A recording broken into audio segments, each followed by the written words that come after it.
in the comments below, and I will answer every single question you have. Real quick, if you want a free $5 from Cash App, all you have to do is use my link down in the description of this video to open up an account. Once you do that, when you send $5 to someone, Cash App will give you a free $5. You're more than welcome to send me $5 and then I'll refund it to you. That way you can make an easy $5 without having to send it to somebody else. I'll have my cash tag down in the description of this video. First things first, go ahead and open up your Cash App app. If you don't actually own any stocks yet, you can follow along on my screen. If you own some on your own, you can go ahead and follow along on your own screen. So to get into the investing side of things, we're going to go ahead and click the squiggly line right there to the right to get us into the Cash App investing side of things. And as you can see, I have $162.45 invested. That's what my portfolio is. So if we scroll down, we can look at what's actually in my portfolio, starting out with rocket companies, Apple, Nvidia, Home Depot, Spotify, and so on. So we're going to go ahead and actually look at some of these. Now, there's two ways to make money investing in the stock market using Cash App investing. The first way is by buying low and selling high. And the second way I'll talk about in just a minute. So essentially, you want to buy stocks when they're low and sell when they're high. But you don't always know when they're going to be low and when they're going to be high. You don't know how often that's going to happen. So you kind of have to do your own research to really figure it out. But let me show you some examples of these stocks that I'm invested in just to give you an idea. So the first one we're going to look at is, let's look at Spotify. So I'm going to click on my Spotify stock. And as you can see, if I scroll down a little bit, I've invested $10 and I've had gains of $5.37. So that looks like a small amount, right? But it's all dependent on how much you've invested. You've got to expect if you invest a small amount, then you're of course going to get a smaller return. The larger amount that you invest, you're going to get a larger return. So it's a matter of how much you want to risk with investing in the stock market.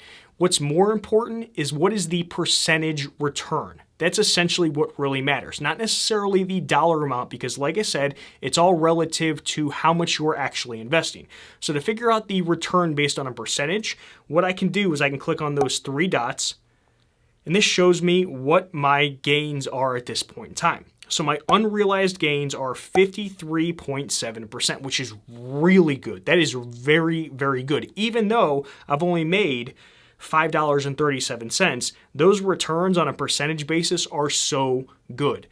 Now, one thing to always remember is that you don't actually make money until you sell. You also don't actually lose money until you sell. I'm going to show you a losing stock that I own in just a minute and go over that. So in this case, because I haven't sold this stock yet, my gains are unrealized. That's why it says unrealized gains. Now, once I sell the stock, that's when it's going to be realized gains, if that makes sense. If it doesn't, like I said, leave questions down in the comments below, and I'll be more than happy to answer any questions for you. So I'm going to go ahead back. So I'm going to hit the X. I'm going to show you a losing stock that I have. I'm going to hit the back button again. And then I'm going to find one. I actually only have one loser at this point in time, believe it or not. JP Morgan Chase. We're going to click on that.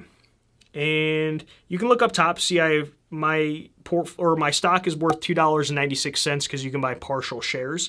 So we're going to scroll down, and I've invested $3 and I've had a loss of 4 cents. Now, if I want to see it on a percentage basis, I'm going to go ahead and click the three dots. And this shows you my unrealized gains, but in this case, I've had a loss. That's why you see the arrow going down. Now, I am down 1.33%. But once again, I have not actually lost money yet. I don't actually lose money until I sell. Now, I'm personally a buy and hold investor. When I buy a stock, I expect to hold it for a long time, years and years, 10, 20, 30 years, a very long time. So I am holding on to this stock because I'm expecting it to go up. I'm expecting it to go back up. If you're getting some value from this video, please do me a huge favor and smash that thumbs up button. So because I'm expecting it to go back up, I am not selling the stock. That's one thing to keep in mind. Don't just sell stocks because they're down.